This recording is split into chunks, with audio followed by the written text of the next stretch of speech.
Welcome to Fearless with Jason Whitlock. I am Jason Whitlock. Thank you for joining me. Happy Friday to you. It's the Friday before the Super Bowl. Bengals Rams on Sunday. Huge halftime show. But you know what? The Super Bowl, the halftime show won't compare to this very special edition of Fearless with Jason Whitlock. We're going to do something I normally don't do. We're going to cover a lot of topics today. I like to go deep on one or two topics. Well, today there's just too much going on to limit what we talk about. There was a super trade in the NBA, and I know we don't talk a great deal about the NBA, but we got two former high-level basketball players, Rashad McCants and Royce White, that come on the show regularly with us. We can't pass up talking about the James Harden, Ben Simmons, Brooklyn Nets, Philadelphia 76ers trade. That's probably the biggest story in sports, not related to the Super Bowl. And we got the perfect guys to talk about it. Royce White, I want to engage with him about Ben Simmons using mental health as an excuse, basically, to force his way out of Philadelphia. And James Harden's kind of laid down this year and not played very well because he's been frustrated with the Brooklyn Nets and maybe frustrated with Kyrie Irving. And so we'll get into that with Royce. And then we'll bring in Rashad McCants and talk about the actual trade and what impact, who got the best of the trade, who would you bet on. I think the Nets have lost like 10 straight. They've been, Kyrie's not available all the time. KD's been hurt. But anyway, I still kind of like the Nets. T.J. Moe is going to join us, and we're going to talk about Mike McDaniel, the new Miami Dolphins coach. He said something very interesting. We'll play the clip at his opening press conference with the Miami Dolphins. He talked about his race, and I love the way he talked about his race. I think I like Mike McDaniel. I think I might jump on team Mike McDaniel and be rooting for him. But stick around. Wait till you hear what he had to say and how he addressed the race question. His dad, I think, is black and his mom is white. He addressed this issue very forthrightly. Wait till you see that. We'll get into that with T.J. Moe and a little bit more about NFL and leadership, commanding respect versus demanding respect. We'll do that with T.J. Moe. The Korean Cosell, he's going to be here as well. We'll talk some Super Bowl. We'll pick the Super Bowl winner. I'm sure I'll be right and Kim will be wrong. But what I'm most passionate about and can't wait to get into with the Korean Cosell, the NFL announced its Hall of Fame class last night, and no one takes the Pro Football Hall of Fame more seriously than I do, or I did. They've turned this thing into a joke. And I'm going to go off and get into that with Steve Kim. And then we're going to let Shemeka Michelle come in and kind of clean things up. And they had a little press conference yesterday about the Super Bowl halftime. Dr. Dre and Snoop and Mary J. Blige were all on stage. And Dr. Dre talked about how professional they were going to be. And then he said he had to talk Snoop and Eminem from pulling their penises out. I'm not joking. We'll play the clip. Judge for yourself. Shemeka and I will talk about it. So, awesome show. Because there's so much news, I don't have a fire starter, but I am going to light some fires throughout these conversations with Royce, Rashad, TJ, Steve Kim, and Shemeka. Particularly when the Hall of Fame conversation comes up, I'm going to be on fire. I may cry. That's how seriously I take the Pro Football Hall of Fame. But first, we'll talk about the 76ers Brooklyn Nets, and we'll do that with Royce White, Ben Simmons, Seth Curry, Andre Drummond, 2 first-round picks sent to Brooklyn for James Harden and Paul Millsap. James Harden now paired with Joel Embiid. That's supposed to be some kind of classic, damn near Magic Johnson, Kareem Abdul-Jabbar pairing. Anyway, Royce, I want to talk with you about Ben Simmons. And I think there's a lot of people, depending on how soon Ben Simmons takes the court, but I'm not even sure if it matters when he takes the court. He's claimed mental health issues. He clearly was just trying to force his way out of Philadelphia. Has Ben Simmons done any damage here to athletes claiming mental health issues? Do you buy Ben Simmons' mental health story?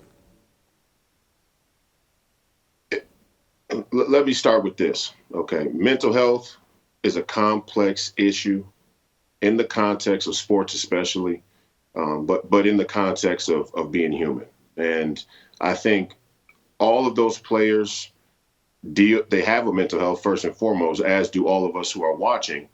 And some of them deal with mental health issues, some worse than others, some who don't really know to call it mental health issues. But by and large, all of us will really deal with mental health issues at some point in our life or another in some different form or fashion. I will say that when it comes to Ben Simmons specifically, I hope that he didn't use mental health to force a trade and negotiate this exit from Philadelphia. But I will say that my default position when somebody says they're having mental health issues is to believe that they are, because in the worst case scenario, like many have suggested around Ben Simmons' situation, even if somebody is lying about having mental health issues, we can extract that they have mental health issues from them doing that, right? And that's a little bit of a nuanced way to look at it. But all in all, if you're lying about having a mental health issue, then you do have some mental health issues, no doubt. And ultimately, I think if he did falsely use mental health in the current scope of the mental health conversation, especially as it pertains to sports, improperly to force his way out, he's done major harm to the mental health conversation. And it's one that I took a bullet for. So I definitely take offense to that.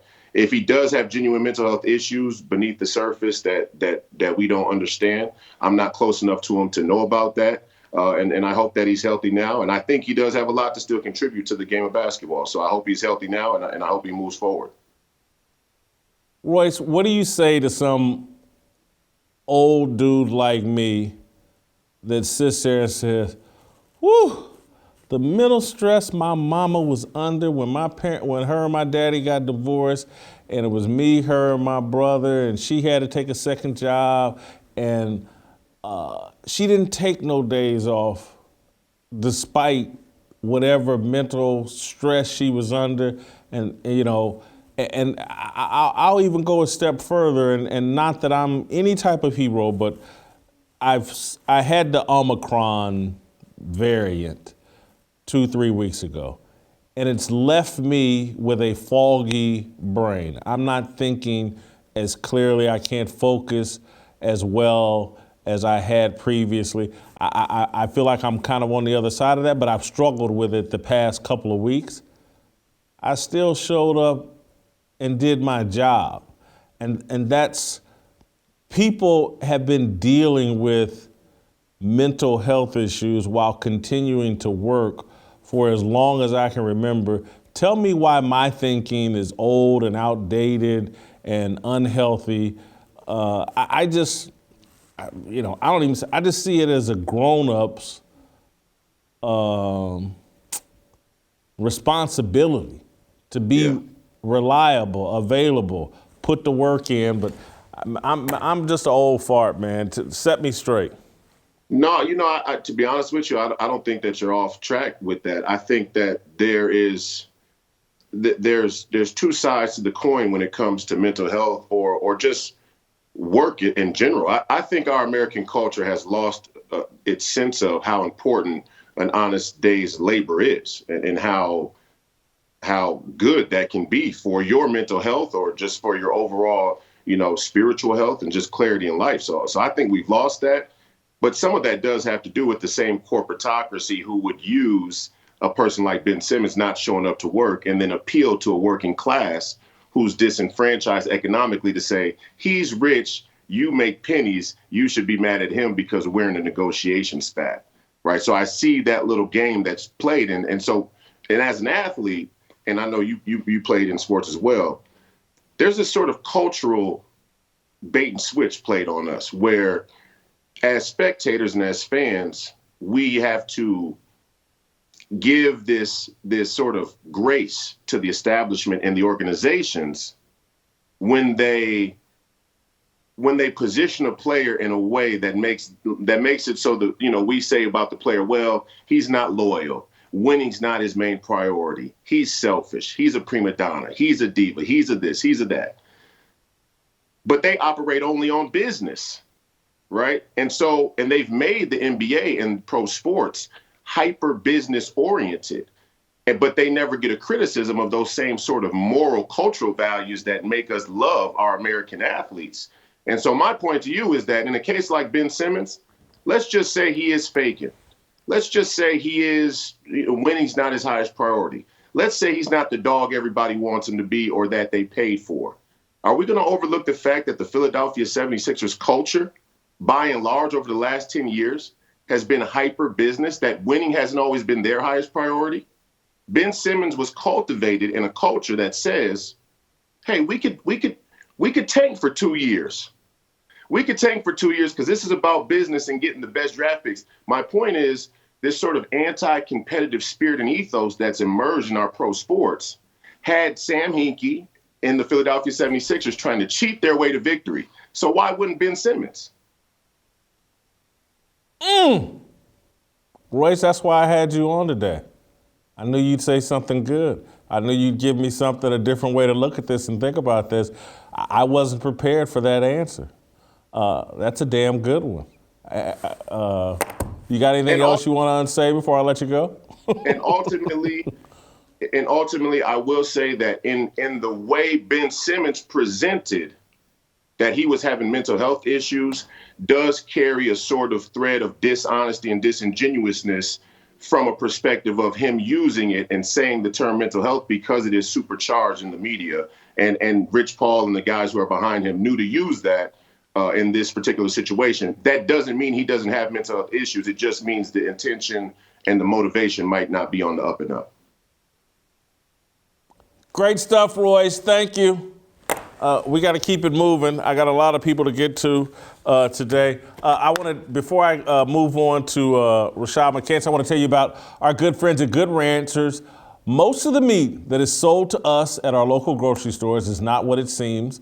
Much of it is mislabeled as having come from America when, in reality, it's been shipped here from overseas. That's why you need to see our friends over at Good Ranchers. Good Ranchers sells 100% American meat sourced directly from farms right here in America. You'll get the highest quality cuts of beef, chicken, and seafood, and you can get it shipped directly to your home. Plus, their packaging makes it easy to cook what you want and save the rest, which keeps you from wasting anything. Head on over to goodranchers.com/fearless today to have the delicious American meats on your table. Order now with the code FEARLESS to get $25 off your box. Now is the time to support American farms and ranchers.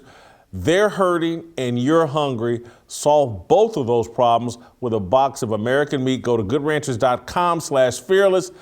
Good Ranchers, American meat delivered.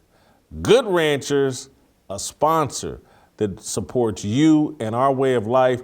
If you're a fearless soldier, if you want to be in this army, you need to be eating Good Ranchers.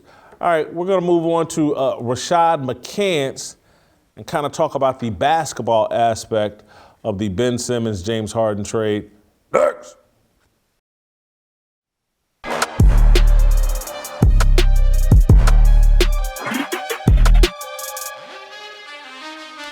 All right, welcome back. All right, let's go out to facts only. Let's go out to Las Vegas and bring in Rashad McCants, former NBA first-round pick, former player with the Minnesota Timberwolves, North Carolina national champion with Roy Williams. Rashad, I'm going to take a little indirect route to what I want to talk about. I'm going to broaden the conversation a little bit. James Harden. He's been a dog this year. Numbers down, has wanted out, perhaps frustrated with Kyrie Irving, whatever. He wanted out. I think this hurts his legacy. And I think if he doesn't go to Philadelphia and perform and deliver at least an NBA Finals appearance this year or next year. I'm just sorry. I just don't, and I know he's won the MVP and I know he scored a lot of points, but I don't see the greatness that everybody else sees. I think this era of the NBA is very difficult to judge. It's the equivalent of what's going on in football with the quarterbacks and the numbers they're putting up in comparison to the guys that played 20, 30 years ago when you could actually tackle the quarterback. I see the same thing in the NBA. It's like James Harden is somewhat of a gimmick. And Russell Westbrook is another guy that I think hopefully this year has been completely exposed as more of a gimmick than an all-time great basketball player. Am I crazy for thinking that? Well, listen, I don't think you get enough credit for being the Nostradamus that you are, Jason. You've already made predictions this year that's holding up. I think, Levi, we could actually reverse the tape or something. We could do something to, go back to when you talked about Westbrook at the beginning of the season. You talked about how it was going to be abysmal for the Lakers. And it was the worst choice they could do, the worst direction they can go in.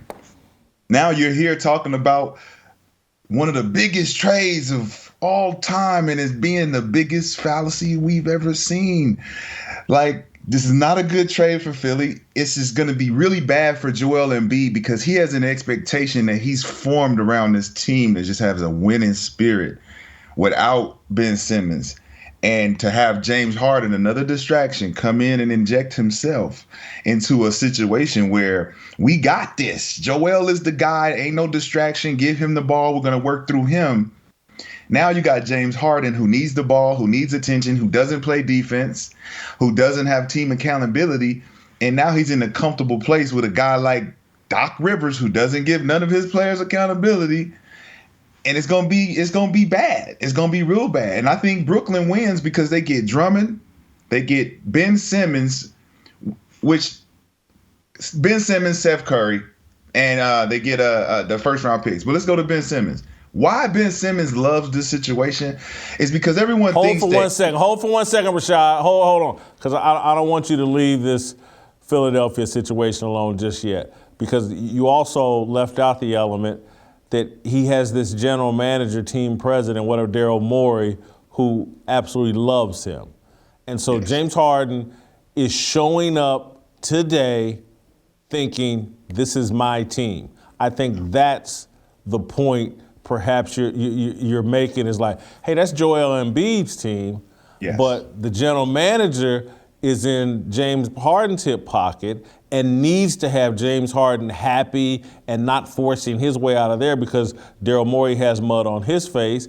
And then you got Doc Rivers, who doesn't, without Tom Thibodeau, he's kind of struggled with putting pressure, yes. Proper pressure on players. I could just see this going very poorly for the Sixers. Oh yeah, like I said, they put themselves in a position to be positive and have confidence going into the postseason. James Harden disrupts that. Even with his time at Brooklyn, if you had a problem with a teammate and it affected your play and how you approach the game, you're going to have a worse time with Joel Embiid because he's locked in like never before. He used to be immature. He used to need to get over that threshold level of leadership, and now he's there. He is locked in. And James Harden's going to come in and demand that it be my team now. I get to have triple doubles. No, this is 90s basketball that they're doing in Philly right now. James Harden don't fit that threshold. He is a distraction, period. No matter how many points he scores, he's not a championship player. Daryl Morey is not a championship GM. And you look at the organization as a whole, it's not a championship organization. Doc Rivers is not a championship coach. So you look at it, it's all a fallacy. It's set up to be a fallacy from the start. Now we'll move on to Ben Simmons. How much pressure do you think there is on Ben Simmons and will he be able to live up to that pressure? Is he a good fit for Brooklyn? Ben Simmons is a good fit for any team. This is what's crazy to me about basketball right now. Ben Simmons doesn't have to shoot a three-pointer to be an effective player on the floor. And the fact that his teammates and his coaches made him feel like that during that time that he was playing is the reason why he potentially faking this mental health situation to get up out of there. Because if you think about it from a player perspective, who wants to show up to the gym at practice to play with a bunch of guys who are talking about you, who don't like you, who want you on another team? You can't go into that situation level-headed. You got to take a break because you're going to snap on anybody who says something off that doesn't make sense to what we're doing as a team. So Ben Simmons gets to go to Brooklyn, where they actually have the pressure off him because we don't need you to shoot. We got Kyrie, we got Kevin Durant. We need you to slash. We need you to rebound. We need you to defend. That's what every single team needs their point guard to do. Just so happens Ben Simmons is the only one that actually does what point guards are supposed to do: pass, rebound, and defend. You're not supposed to be scoring hundreds of points. So I like Ben Simmons in this trade. KD's going to make him feel at home. He's not going to have pressure to score, and he's just going to be able to do his thing. Andre Drummond deflects the balls, has the ability to go into fast break situations for the Brooklyn Nets. This allows them to move the ball at a pace to push them into the number one spot in the East. And Seth Curry's a pretty good shooter. I think he'll open up some floor space, take even more pressure off Ben Simmons. So who do you like to win right now in coming out of the East and coming out of the West? West seems kind of easy. You got to like Phoenix. No. I think that's a fallacy too. I think Phoenix is a fallacy because 2 years ago they wasn't being mentioned. Now all of a sudden they've walked into this position. They're playing well right now. They have a great momentum. But I'm looking at the Warriors still. The Warriors, once they get their stride and they get all their players back, there's not going to be a Phoenix to talk about. And then you got Brooklyn. All they need to do is catch drive with passing that mandate up there in New York. Get that mandate up out of here, and you'll see a whole new Brooklyn Nets team because Kyrie will get to play, and we'll get back to basketball again. So those two teams have the best dynamic of making it there. There'll be the Bucks that'll give a run. Chicago will give a run. Phoenix will give a run. Utah maybe will give a run. But there's nobody matching up with the Warriors of Brooklyn right now on paper. We never know what's going to happen. But on paper, those two are favorites. Los Angeles Lakers, Hollywood LeBron James. I know they got the bubble title. But I consider Hollywood James a failure. Yes. Too harsh? No, not in this particular scenario. You don't go to the Los Angeles Lakers after Kobe Bryant retires to try to eradicate his legacy, and then you bring this shit with you. It's an embarrassment. I know James Worthy pissed. I know Magic Johnson's pissed. And secretly Shaquille O'Neal's pissed, but he got to have LeBron's back at this point. They brothers. Everybody in this little tight little brotherhood, they got to have his back. But this is obviously a big L for LeBron. Like Russell Westbrook came in, you could have had different players to give you a different element, but you chose to go Hollywood. Then you brought an unreliable player like AD into the play that just can't stay healthy to give you that that you need to get over the hump, to keep people off your back. Because the one thing we know about mental health in LeBron James is when the heat is hot, he is out of there. He is out of there. So if you look at it now, he's starting to get that heat on his back. He's trying to figure out where the exit is. Yeah, I don't know if he can go to any more teams, but who knows? He may try to steal one more title. Whoever wins this year, maybe he'll join them next year. Rashad, great job. Thank you so much. Appreciate it. Go to youtube.com/Jason Whitlock. TJ Moe is going to help me talk about Mike McDaniel and some NFL issues. It's my obligation, no hate, discrimination, raising up your hands for freedom.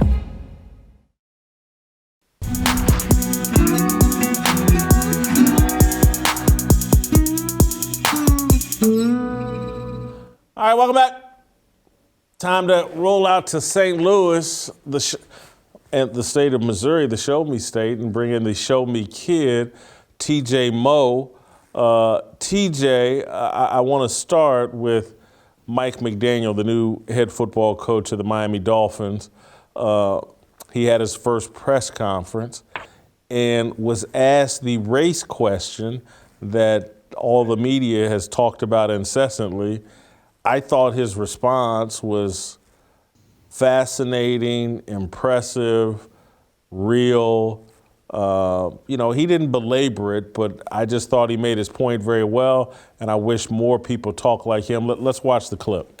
Your ethnicity has been a topic of conversation since your hiring. I wanted to ask, how's your experience growing up as how you identify?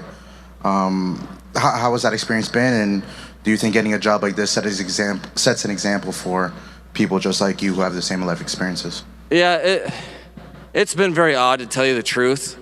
This idea of identifying as something. I think people identify me as something, but I identify as a human being. And my dad's black, so whatever you want to call it. I know there's a lot of people with a shared experience, but it doesn't make, it's weird that it comes up because I've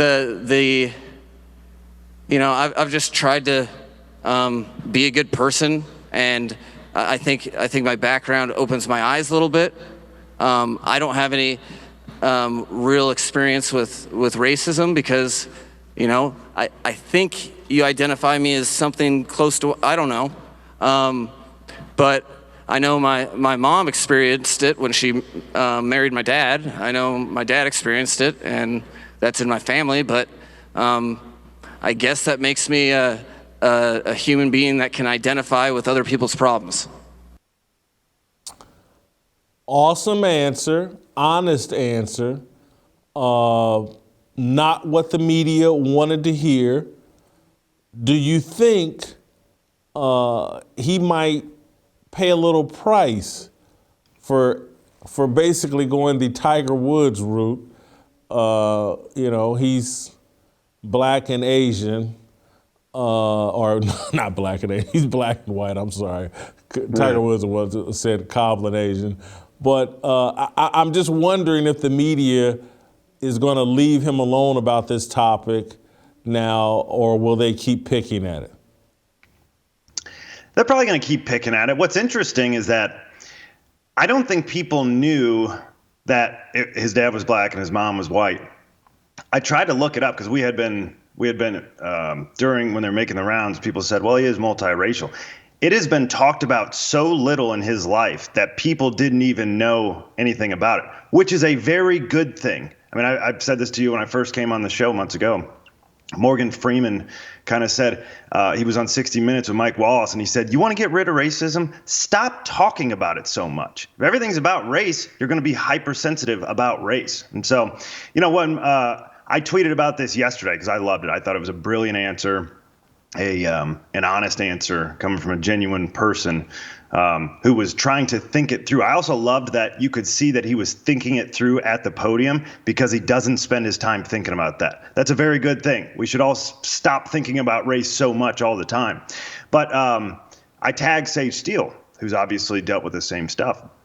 And she basically, she retweeted and said more or less, this is so simple that my dad is black, my mom is white, I'm biracial. That's it. I could never imagine picking one. And it got me thinking, you go down this road, and when I tweeted what I did, that I applaud that, and basically you don't get to identify as anything. You are. You don't identify as a boy or a girl. You either are a boy or you're a girl. No different. Do you have a black mom, a black mom and a white dad?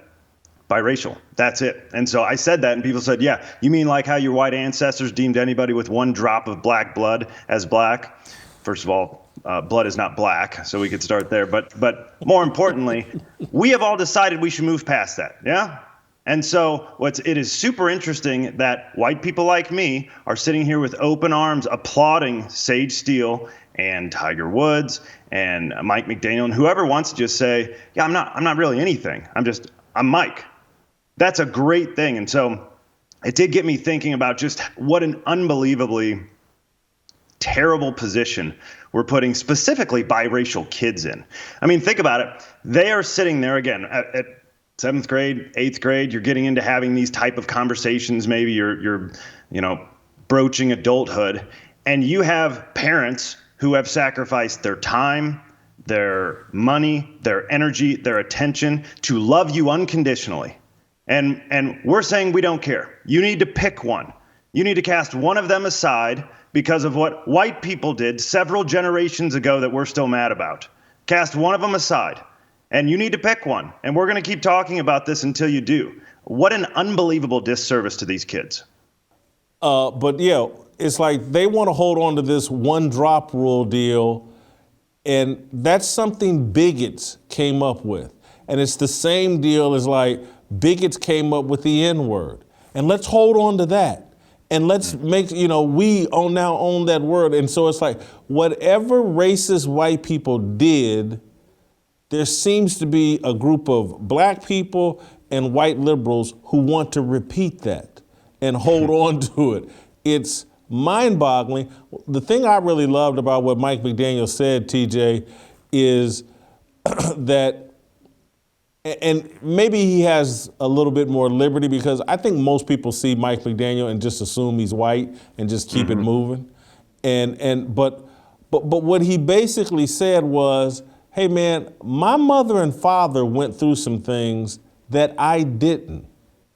And my mother and father, Jason Whitlock's mother and father, went through some things that I didn't. Now, does that mean I never saw people mistreated along racial lines? Did I occasionally experience being mistreated because I was black? Absolutely.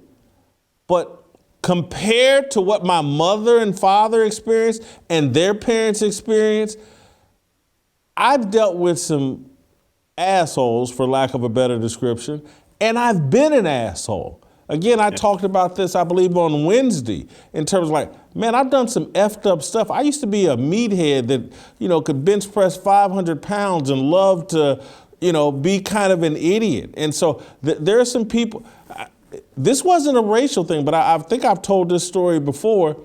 I remember I got liquored up at Ball State, and there was a girl that used to help me out academically.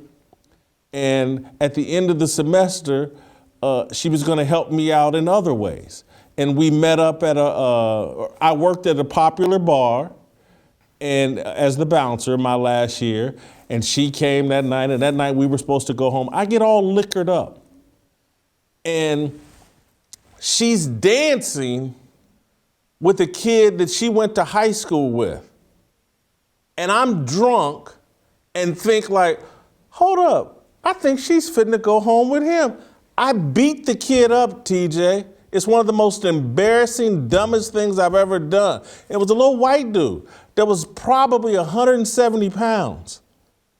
It was embarrassing. I mean, the next day when I woke up, I was embarrassed. I, apologized. I tried to make restitution to the dude. I blew the fun that I was supposed to have that night. She basically never spoke to me again. And so it's that kid could be somewhere, say, oh my God, I had this racial incident at Ball State and this guy, Jason Whitlock, and he's on TV now. I promise you, it wasn't racial. It was me being an idiot and being drunk. And so things like that, people, have encounters in grocery stores or at restaurants or whatever, where people are mean to them, disrespectful or whatever. It doesn't always have to be racist. It can just be that person's had a bad day, that person's a bad person, that person is in a bad place mentally right now. So Mike McDaniel, that's one of the realest things I've seen, and I wish that other people would recognize, like, hey man, yeah, America used to be like really racist. It's a lot less racist now, and most people, I'm just to abhor racism and Yes. and shout down anybody that remotely shows signs of being racist. I'll give you, and I could be going too far here, but I'm telling you, me and my friends, we're all in our mid-50s, and we just sit here and go, are you looking at this thing these kids got called Tinder, where they're just swiping right and left and hooking up and blah, blah, blah. And and they're doing it across racial lines. They're doing everything. And it's like, back in our day, if somebody was dating across racial, it was a big deal. Everybody talked about it. Parents were upset on both sides. All that stuff has gone away virtually. No, you'll see some dude married. Look, I'm just telling you, back in my day, like the white chick that messed with brothers, all the white dudes, well, I ain't never touching her again. I never date. Man, they getting married. It's just, Listen, Jason, Mike McDaniel, hats off to you. That is biblical. Numbers 12, Moses had an interracial marriage, and Miriam and Aaron came forth and said something about it. And God gave Miriam leprosy for 7 days.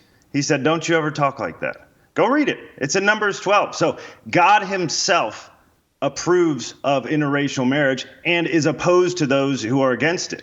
This is biblical stuff. And so, we have moved to a rather good place where we are realizing MLK's dream. And that is that we are looking at each other based on the content of their character. Jason, you and I got a hell of a lot more in common than me and any white liberal. A white liberal that's 31 years old and looks exactly like me, we got nothing in common. And so, it's what I think is happening. It's pretty easy. The people before who were against the one drop rule, right? Like, that's a terrible thing. We all today agree on that. Did not used to be that way, of course. And so we moved to the place where we do all agree on it. And the manipulators don't want it to go away. They use it as a reminder so that they can still use it as a club to wield at you to get you to do whatever they want. And that is that it doesn't matter what you've done. It matters what people who look like you did several generations ago. And therefore, you better listen to what I say or else you too are a racist. I mean, they're the ones keeping it alive while the rest of us are moving on. All right, TJ, I don't know what the jumping off point is or how to get there, so I'm just going to go directly to your point. I know you want to make a point about coaches commanding respect versus demanding respect. Refresh my memory on what the tie or what the jumping off point was for that point, and go ahead and make it. Well, you spent a lot of time talking about Brian Flores in the last several weeks. And so you and I had a chance to talk about it at least once, maybe twice. But I've continued to think about it as you've continued to look at it from different angles. I think Brian Flores felt so disrespected by the John Elway meeting that he says that they came hammered and weren't paying him any attention. And it was obvious they were out drinking the night before. And also the text from Bill Belichick that said he was more or less the Rooney Rule in the Giants interview. I think he decided, I'm not getting respect, so I'm going to burn the whole thing down. Truly, I think this lawsuit is not about fairness or helping future black coaches to succeed. I think Brian Flores felt so disrespected. The lawsuit's about getting respect that he can't command himself. And so that is where I think the problem is. I was around the same person that he was, that has commanded respect better than anybody that I've ever been around. His name was Bill Belichick. When Bill walked into a room, you could hear a pin drop. And it wasn't just, hey, let's straighten up, don't cuss. No, it was, what's Bill going to do or say? Does Bill need something? What can we do? I mean, and that isn't because Bill ever told me I needed to do that. It's because he commanded respect. And there's a huge difference between commanding and demanding respect. And you only demand respect when you can't command it. Dr. Christian Conti's a mental health expert. He defines it this way.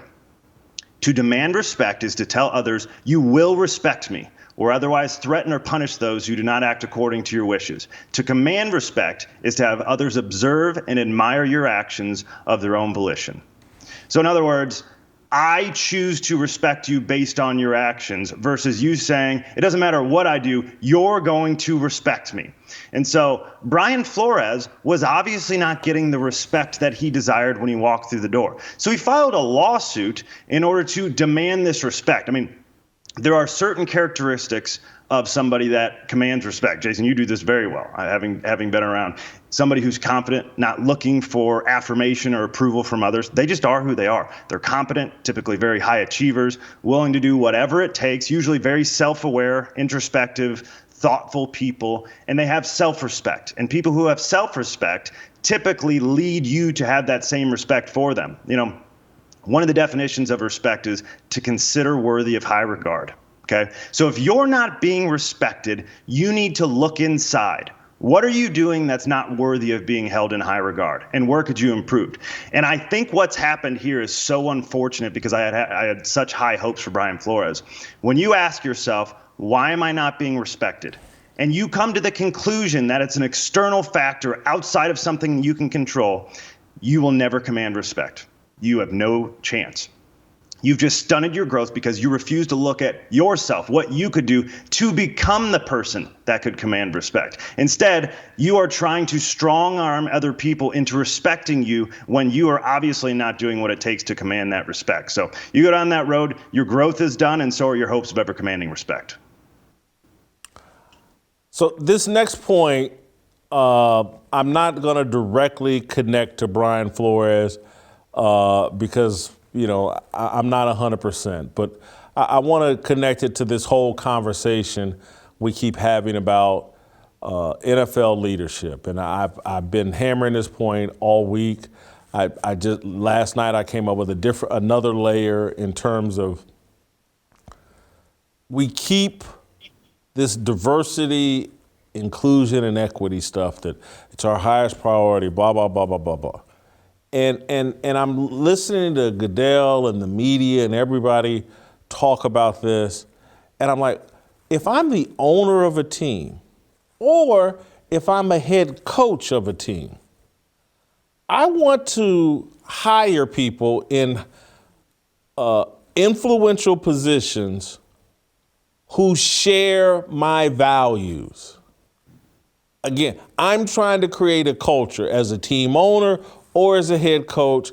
I have a set of values that I want expressed throughout the team to create this culture and the value. And this is the question I'm asking, because there's a reason why, you know, as a fallback, I think the Texans hired Lovie Smith. He's 63. They hired David Culley the year before at 66. These are older black dudes who share the values of the ownership of the Houston Texans or what they perceive to be their values. These guys that are 50 and younger, and particularly the millennial generation, it's like, and you know, again, I said I wasn't going to hook Brian Flores in this, but I think all of these coaches across the NFL, the black assistant coaches, need to ask themselves, are your values in alignment with the people you want to give you a job? Because I can guarantee you this, and I'm not singling this person out, it's just a name that came to my head. If Byron Leftwich ever owns an NFL team, he's going to pick a coach who shares his values. He's not going to sit there and care about race or anything like that. He's going to be, does this guy share my values? And as black people have further and further and further aligned themselves with the far left, the secular left, the victimhood left, are we aligning our values outside the values of the people who own the team and have every right to want to hire people who share their values? And so, again, when we sit around and talk about offense and defensive coordinators on staffs, the head coach, because those jobs are so influential and they're dealing with half the team, the head coach wants those assistants to share his values. Now, when they go to hire an equipment manager or a non-essential, non-influential person, they could care less about their values. You want to be a hardcore leftist who thinks America and all white people are racist? no problem. Go ahead and sweep the floor, pick up people's jock straps or whatever.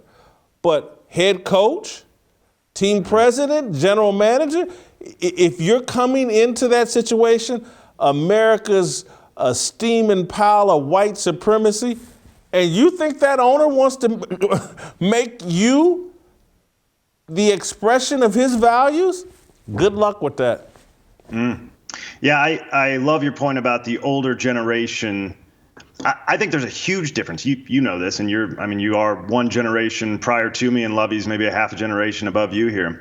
The older generation actually was the victim, and they were taught they needed to overcome. The younger generation, they're not victims. They've just been taught they're the victims, so they can't overcome. It's like you put somebody in a room that they tell them they can't escape from, right? Even if there's doors, if you beat them down mentally enough, they think they're stuck in this room. Whereas you tell somebody else, hey, all the doors are locked, but you better find your way out. That is a very different thing. And so it is a mindset. I mean, no different than what we've watched for all of history. There are people that can overcome in terrible situations, and there are other people that don't think they can overcome, even though they're in very easy situations. I think that's what we're seeing. TJ, thank you. You got a Super Bowl pick?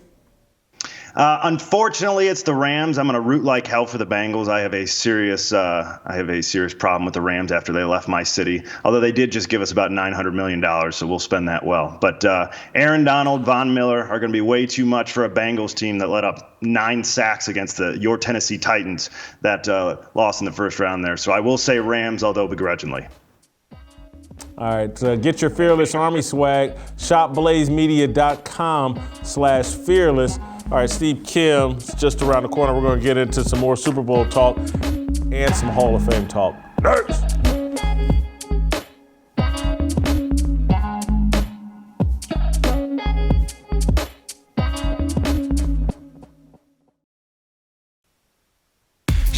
모두 다 빨리 박수 쳐 기다리지 말고 서둘러 Reason that I'm back is to feed you raps and I see that you are 배불러 So fly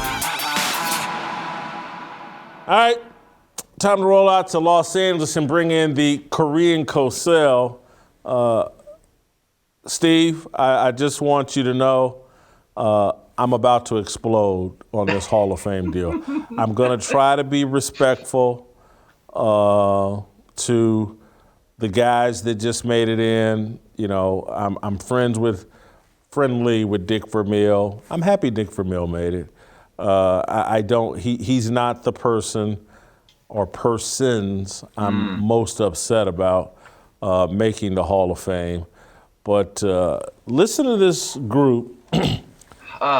Richard Seymour, New England Patriot, defensive lineman, was on 3 Super Bowl winning teams, I think, may have played in 5 Super Bowls.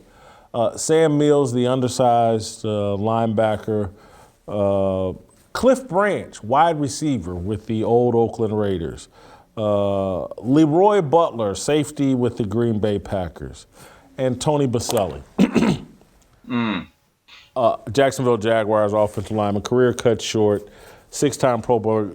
Tony Baselli was certainly on his way to the Hall of Fame, if not for injuries. He was a great player, Hall of Fame quality player. But when you play offensive line, generally speaking, that's a 15-year position, with 10, 12, 13 Pro Bowls and first team All-Pro, whatever. Steve, I'm someone that grew up fantasizing, dreaming about being in the Pro Football Hall of Fame. My mother can tell you every summer in August when that first Hall of Fame football game would come on and they'd show the highlights of guys' Hall of Fame speeches, I used to practice my Hall of Fame speech. Going to Canton in the Pro Football Hall of Fame, one of the great experiences of my life. They're ruining it by putting in all of these very good players who just aren't Hall of Famers. And I'm sorry for calling these people out, I really am, because I don't want to be disrespectful, but how can Cliff Branch be in the same room with Jerry Rice, Terrell Owens, Randy Moss, Michael Irvin. How? Cliff Branch, how? Steve Largent, how can he be in the same? They're diminishing what Jerry Rice and these guys did. You can't, I'm just sorry, you can't, Bryant Young, you can't put him in the same room with Warren Sapp. You can't put him there with Mean Joe Green, with John Randall, with Bob Lilly. You can't do it. You're diminishing what these truly Hall of Fame players did and accomplished. Leroy Butler, he's in the same room with Ed Reed, Paul Krause. I'm just, you can't do it. It's driving me crazy. And I'm going to tell you why and how they've done it. About 15 years ago, the criteria for getting into the Pro Football Hall of Fame changed. Everybody now talks about it. They came up with this theory of, can you tell the story of the NFL without telling that person's story? Steve, I've been following the Hall of Fame since I was a child. No one ever described the Pro Football Hall of Fame as some storybook narrative that people had to fit in. Can you tell the story without this guy? It was about, were you a dominant beast of a player who at one time made people go, oh my God, this may be the greatest linebacker I've ever seen. This may be one of the greatest receivers I've ever seen. That was the criteria. You know why they changed it? So they could have female voters. So you don't have to know a damn thing about football. Are you a good storyteller? Oh, yeah, you can't, because again, you can't tell the story of the Hogs, you can't tell the story of the NFL without mentioning the Hogs. And so therefore, and I'm having this brain fart of this Washington Redskin offensive lineman they put in the Hall of Fame Joe because Jacoby, he was on the Hogs. Russ Grimm, no, not one Jacoby. Of those guys. Russ Grimm. They put Russ Grimm in. The guy played in 4 Pro Bowls, but he was a member of the Hogs, and they had to have someone there from the Hogs. And so if you got a good nickname, and you come up with a nickname, that's a good way of getting yourself into the Hall of Fame or getting considered. Sam Mills, I like Sam Mills. He's not Ray Lewis. He's not Dick Butkus. Jason, he can't be in the same room with these guys. Jason, couple thoughts. You got me thinking, and by the way, I'll push back on Cliff Branch a little bit later, but you got me thinking about when me and you grew up. We're not that far apart in age, but you're right. When the Hall of Fame game was on, it was always on ABC on a Saturday afternoon, and then the induction ceremony, they would show snippets of every speech. About, 15, 16, 17 years ago, they moved it to night, where it was a Saturday night. The ceremony was by itself, and the game was nationally televised now, I think, on NBC, right? So once the Hall of Fame induction and that whole weekend became a television show, they now had a need to make sure that there was more players involved to fill a window. I've seen this happen in boxing where if they only have 2 or 3 boxers, you can't sell tickets, you can't do the autograph booth. So once this thing became a full-blown production and television became a huge component of it, and you want different parts of the world or the country to be represented, like, hey, we got to get a West Coast guy, so let's get Bryant Young in. We need a Midwestern player, so let's get Leroy Butler. I think that's a part of it.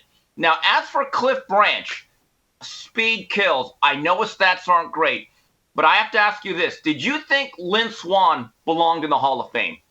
Yay or nay on him?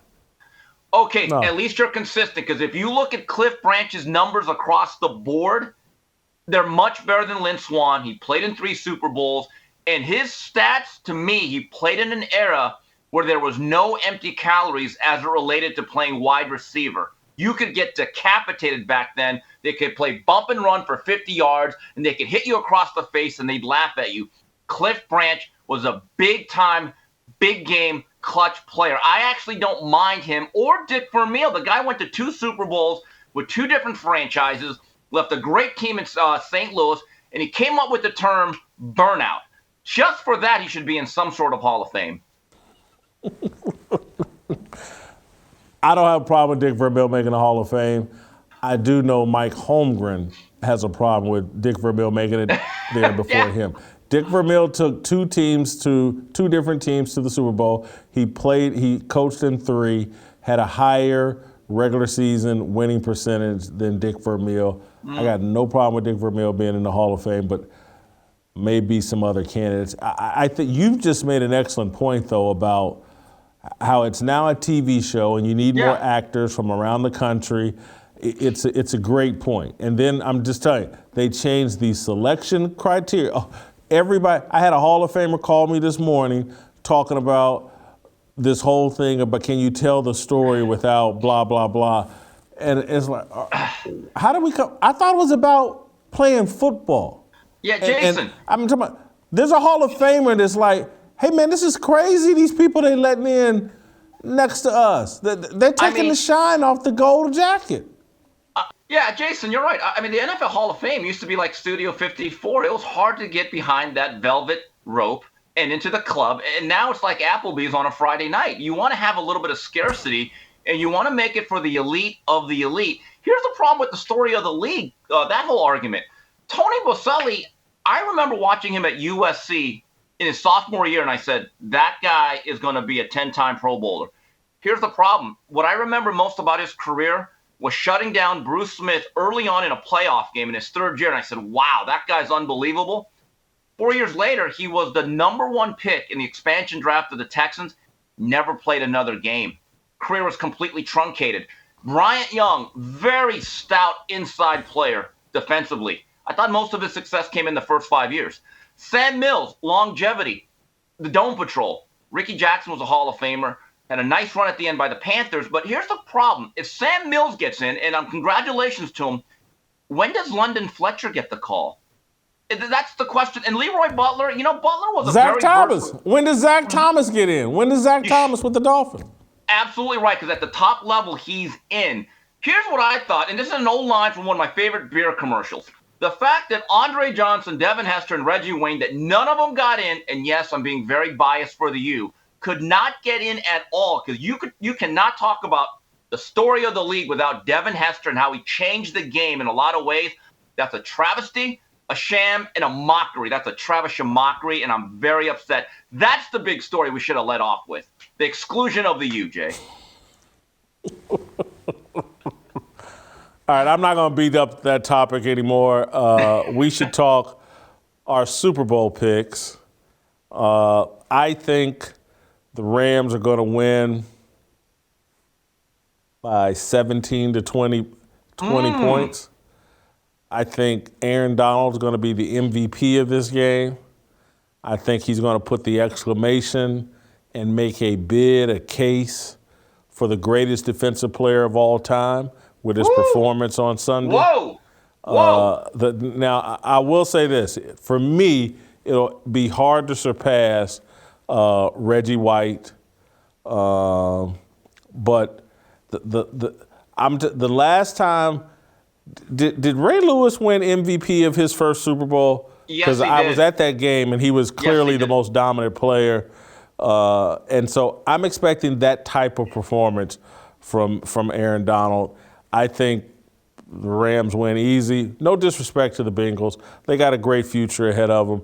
They're just starting out, but they won't have an answer for Aaron Donald and Von Miller. And Matt Stafford will play well enough. Cooper Kupp and OBJ will play well enough. Blowout, baby. Jason, yes, Ray Lewis did win the MVP in his first Super Bowl, but he couldn't go to Disneyland because of Buckhead. Remember that. But anyway, your comment about Aaron Donald's going to shock people, you know what? I don't actually disagree with you all that much.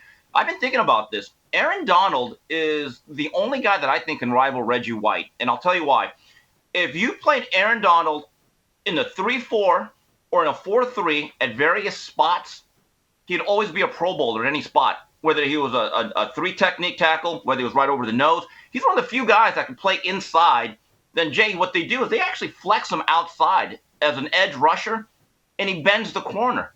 So he's the combination of Reggie White, who had great versatility, could play nose guard, tackle, and end, and Bruce Smith, the greatest edge rusher I've ever seen, he's a combination of both. And I've said this for the last 7-8 years. He's the best pure football gladiator in the world. Now, going to the game, 2 matchups I'm looking at. Aaron Donald and Von Miller was brought in for this reason.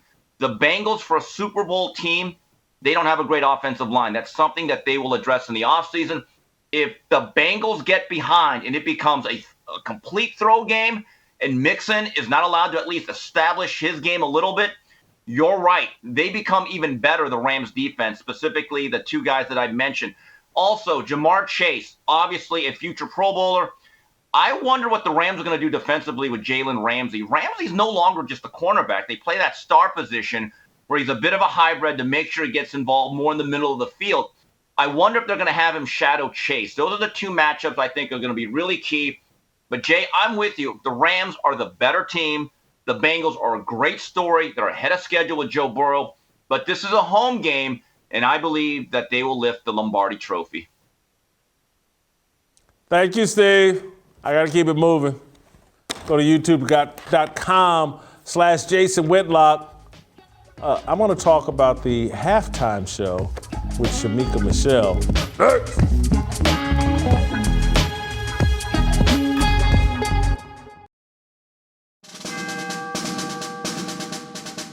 We must exist in a state of man glorious, as we are protected by the red, the white, and the blue. But remember, the mind is the key. The fearless soldier pledges to place God first and foremost in his everyday endeavors of life. We, the fearless army, are one nation under God, indivisible, with freedom and a belief in the American dream. The men bold enough to join our movement comprise what we like to call the New Dream Team. We are leaders of our families, our churches, and of this nation. We reject the seeds of division that are planted by corporate media misinformation. We affirm that all men are created equal and are endowed with inalienable rights, which are granted by our Heavenly Father. We are bound by honor to accept God's challenge, to take the flag and lead, to cherish, to protect, and to nurture the life of our unborn seed. I am a fearless soldier, so shed no tears for me. I am not a victim. I am the man that God made me to be. Amen.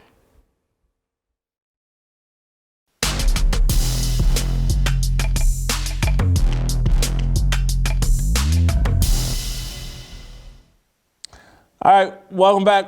Our final segment today, Shemeka Michelle, going to help me talk about the Super Bowl, the Pepsi Super Bowl halftime show. It's a really big deal, according to everybody. Hip hop, Dr. Dre, Snoop Dogg, Mary J. Blige, Kendrick Lamar, Eminem, they're taking over the halftime. It's going to be satanic. Shemeka, I don't know if you saw this, but they had their little press conference yesterday, and I want you to hear, let's take a listen to what some of the highlights from their press conference yesterday. I'm not trying to be egotistical or anything like that, but who else could do this show here in LA? No one. That's a fact. Who else could perform the halftime show other than these amazing artists that we put together for this thing? And not only that, I've been manifesting the Rams since the beginning of the season. The Super Bowl is the biggest sporting event in the world, and hip-hop is the biggest form of music in the world. Yep. And for us to be able to have the opportunity to bring the two worlds together, we got the queen of R&B. Yep. We got the king of hip-hop. Yep. We got just all of his, proteges in the place. This is what it's about. This is what hip-hop and the NFL is supposed to be about. Representing, about change, about moving forward. So we appreciate the NFL for even entertaining hip-hop, because we know a lot of people didn't want hip-hop on stage. True but that. We're here now, and it ain't nothing you can do about it. That's right. Exactly. And it's going to keep pushing. We're going to open more doors for hip hop artists in the future and making sure that the NFL understands that this is what it should have been a long time ago. You understand what I'm saying? So, yeah, we're going to show exactly how professional we can be, how dope we can be on stage, and how exciting we're going to be to the fans. Mm-hmm. Can we look forward to any surprises?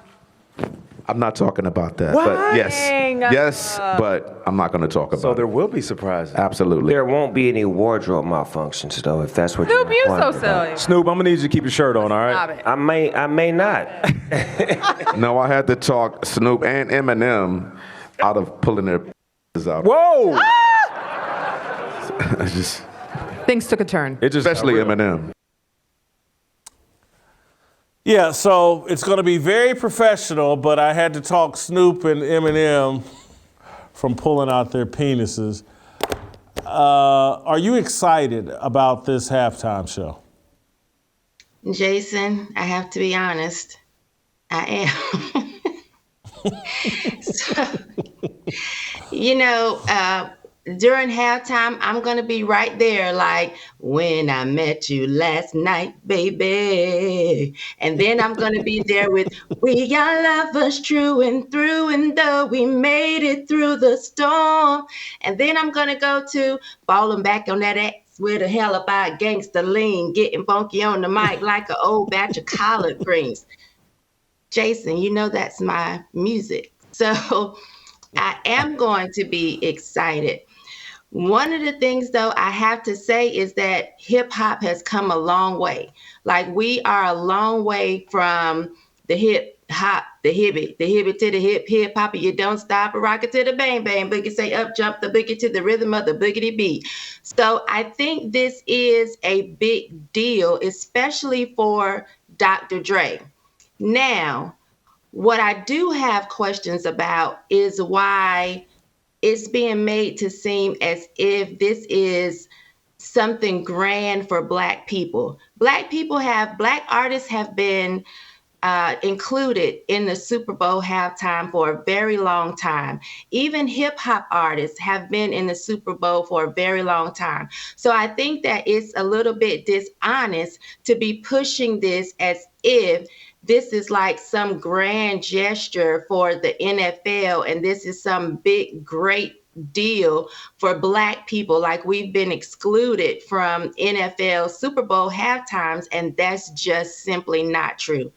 We've been there since, the 70s with Ella Fitzgerald. I mean, we've been there a very long time. So I think that part is dishonest. I think them making it seem as if, oh, this is the way it should have always been. Well, what do you mean? Because hip hop, although it has grown, there are people that don't listen to it. And there are other genres of music that should still be represented. So I think that part is very dishonest. I thought Big Boy just did the Super Bowl in Atlanta, right? Am I wrong?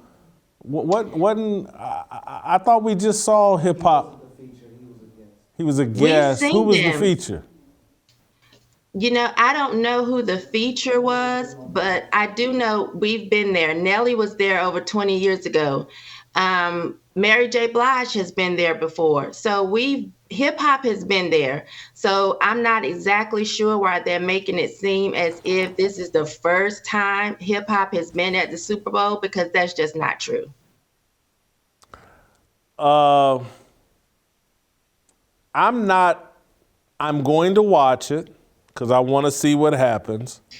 Dr. Dre, I got to be honest, is one of the only people that ever has made me feel starstruck. I think the guy is a musical genius. His beats and all that, he can make me and you sound like platinum rappers or singers or whatever. But I just don't think their particular style is appropriate for this platform. Snoop, Dre, Eminem, just incredibly profane, incredibly X-rated, disrespectful. I mean, look, man, I've interacted with Snoop, don't have a problem with him, but I mean, Snoop is what he is. He's, drugs, and he beat a murder charge. I'm not saying he did it. Yeah, I get it. He's very diverse, but he's got some allegation, some lawsuit going on. Dr. Dre, again, I'm telling you, I love the guy's music. He was starstruck, but he beat up D. Barnes. And, to sit here and be like, this is the way it should have always been.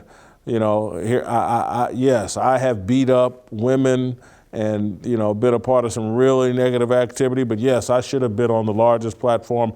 I'm owed this. This was discrimination when I was, get out of here with that. And so I just hope nothing embarrassing happens. And I heard Dre say they're going to be very professional. And then 30 seconds later, I hear him talking about, I had to talk these guys into not pulling their things out. Let me ask you this. What do you think the surprise is going to be? There will be some surprise guest performer. Who do you think that will be?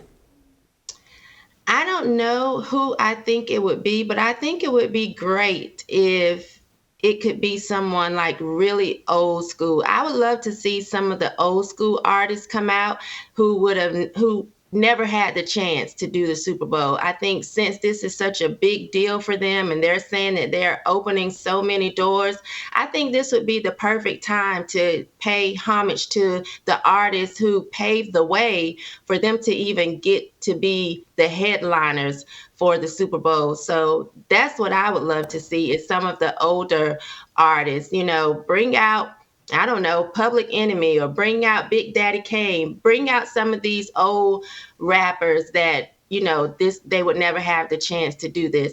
And I am hoping that they actually come and do this respectfully and that it's great. I mean, a lot of their music has been on the radio, so I do know that they know how to perform or put a version out there that's not laced with profanity or very vulgar, and they have a lot of fans of all races. So I am really cheering for them to actually do this in an honorable way so that they won't make a mockery of, people like myself that love their music. And so I do want to see them do a good job. But for the surprise guest, I would love for it to be just giving us some old hip hop artists that never had a chance to do it. I'm going to predict Ice Cube's going to take the stage. I would love Ice Cube as well. and I would think that if Ice Cube does take the stage, if they were to do something controversial, it would be F the police. And if that happens, I hope they fire Roger Goodell and anybody responsible for making this happen. That would be terrible. I got three potential: Ice Cube, Ice-T, or Jay-Z. One of those three, I think, takes the stage. That would be the surprise. And have you been to very many rap concerts? I'm sorry? Have you been to very many rap concerts? They're not any good. Rap is good on radio and in your, During college, I had a chance to see Tupac. I don't go to very many rap concerts, but I did see Tupac and I had a chance to see Ice Cube. Yeah, it's not good live. It's fine on wax, it's fine on your iPhone or iPod or whatever, but it's not good live. All right, well, thank you, Shemeka. You got a Super Bowl pick? I don't want to be sexist. Let me ask you, do you have a Super Bowl pick? Mary J. Blige. Now, Bengals or the Rams? Who's winning? Let's go with the Rams. All right. Thank you. I'll see you next week. See you then. All right. We'll see you guys next week as well. I just I wanna be. I just I wanna be. I just I wanna be. I just